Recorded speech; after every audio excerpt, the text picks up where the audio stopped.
Morning.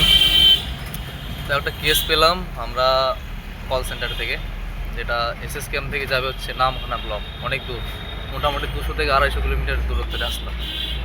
তো patient তো বেশিক্ষণ ওয়েট করবে না, যার জন্য আমরা খুব গাড়িটা টেনে টেনে যাচ্ছি, যাতে সেই পেশেন্টটাকে আমরা টাইম মতো তুলতে পারি গাড়িতে।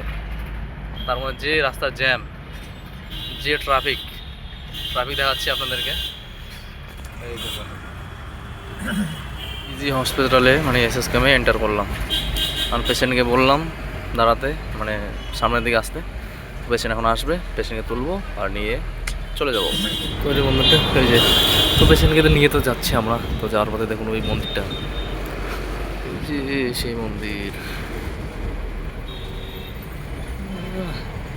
বিশাল বড় মন্দির রে। কিন্তু মন্দিরে তো কেউ নাই। ওইদিকে যাওয়ার পথে একটা মোড় পড়ে, চার মাথা মোড়, যেটার নাম হচ্ছে আমতলা নামে পরিচিত। তো সেই জায়গাটা না প্রচুর জ্যাম হয়, প্রচুর জ্যাম, মানে চার সাইড থেকে গাড়ি আসে। আর ওই জায়গাটাও খুবই ছোট।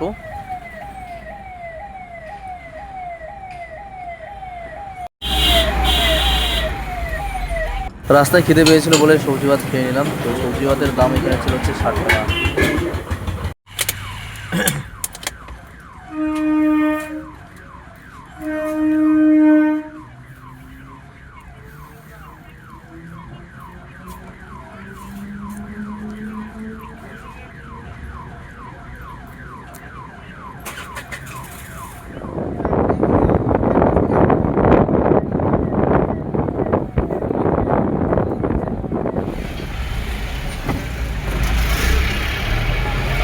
নিচে কতগুলো বোর্ড,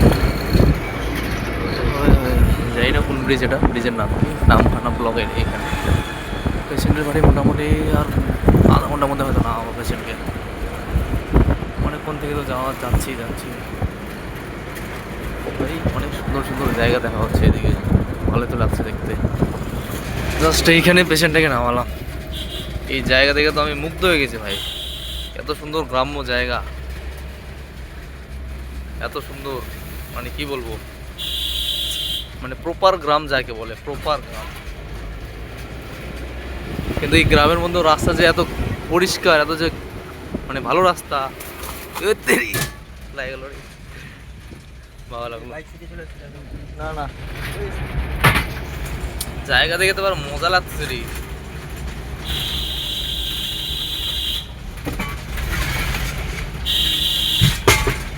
হয়।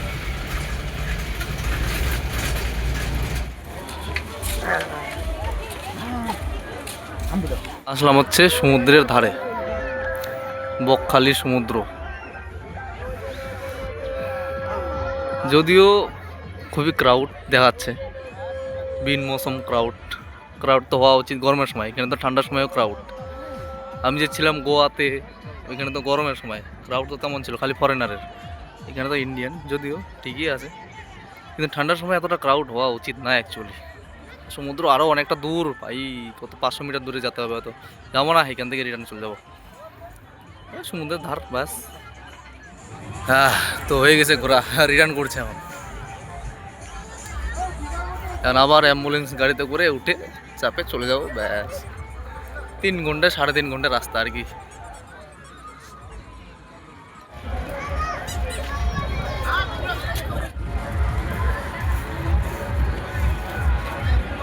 তো এইখানে একটা পেট্রোল পাম্পে দাঁড়ালো আমরা তেল ভরবো বলে।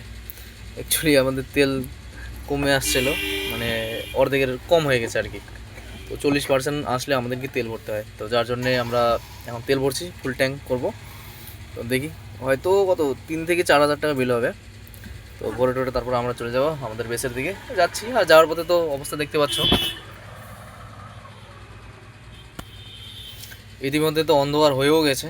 কারণ আমরা যতদূর গেছিলাম হচ্ছে বকখালি, মানে নামখানা ব্লকের বকখালি গ্রামের নাম বা ওই জায়গাটার নাম, সেখানে সমুদ্রের ধারের আশেপাশে। এখন তেল ভরা হয়ে গেল, তো আমরা চলে যাবো বেসে। এখন আবার দেখবো রাত্রে আবার কোনো কল আসে নাকি, কোনো কেস আসে নাকি। তো কেস আসলে তো অবশ্যই আমাদেরই করতে হবে। আজকে আমাদের হবে 3 দিন পুরনো, আজকে যদি রাতটা পার হয়ে যায়, বাকি কালকে দিনটা আর রাতটা করলে আমাদের 4 দিন কমপ্লিট। তো 4 দিন করার পর আমরা সোমবার সকালে 8টার পর আমাদের ছুটি হয়ে যায়। তো আমরা চলে যাবো বাড়িতে, আমি আর আমার পাইলট। বাকি আমাদের শিফটে যারা আছে, মানে আমাদের এক্সচেঞ্জে যারা শিফটে আছে তারা আসবে, তারা 4 দিন করবে। এইভাবে চলতে হয় আর কি, নাহলে তো বাড়িতে যাওয়া মুশকিল হয়ে যায়। যদি 12 ঘন্টা ডিউটি দেয় তাহলে তো এখানে থাকতে হবে, বাড়িতে তো আর যাওয়া হবে না। আর একদিন যদি ডিউটি হয়, মানে একদিন ছুটি একদিন ডিউটি, তাহলেও তো বাড়িতে যাওয়া হবে না, কারণ যাতেই তো আমার একদিন লেগে যায়। সাউথ চব্বিশ পরগনা থেকে কোথায় আমার দক্ষিণ দিনাজপুর, সে তো যদি মানে যায় থাকো তাহলে তো আপনারা তো জানোই কেমন সময় লাগে, কেমন ট্রাভেল করতে হয়। ক্রিসমাসের লাইটিং এখনো আছে রে, জল ফেলে দিই তো ভিড়। এদিকে এখন lighting, I love Jesus, church হয়তো এটা, হ্যাঁ চার্চ। ও হে হে লাইটিং রে, হচ্ছে খেলা স্টেডিয়ামের মতো, ছোটো মোটো খেলা হচ্ছে, খেলা ক্রিকেট না ফুটবল কী বা যাই না। তারপর তো চলে আসি রুমে। তো রুমে আসার পর তো এখন ড্রেস আপ চেঞ্জ করে টোরে এখন খাওয়া দাওয়া করে রেস্ট নিতে হবে। দেখি আবার কখন কেস আসে, যদি কেস আসে তাহলে তো আমাদেরকে রেস্ট ছেড়ে আবার যেতে হবে। তো না হয়তো আজকের মতো শেষ, বাকি বলবো কালকে, ঠিক আছে।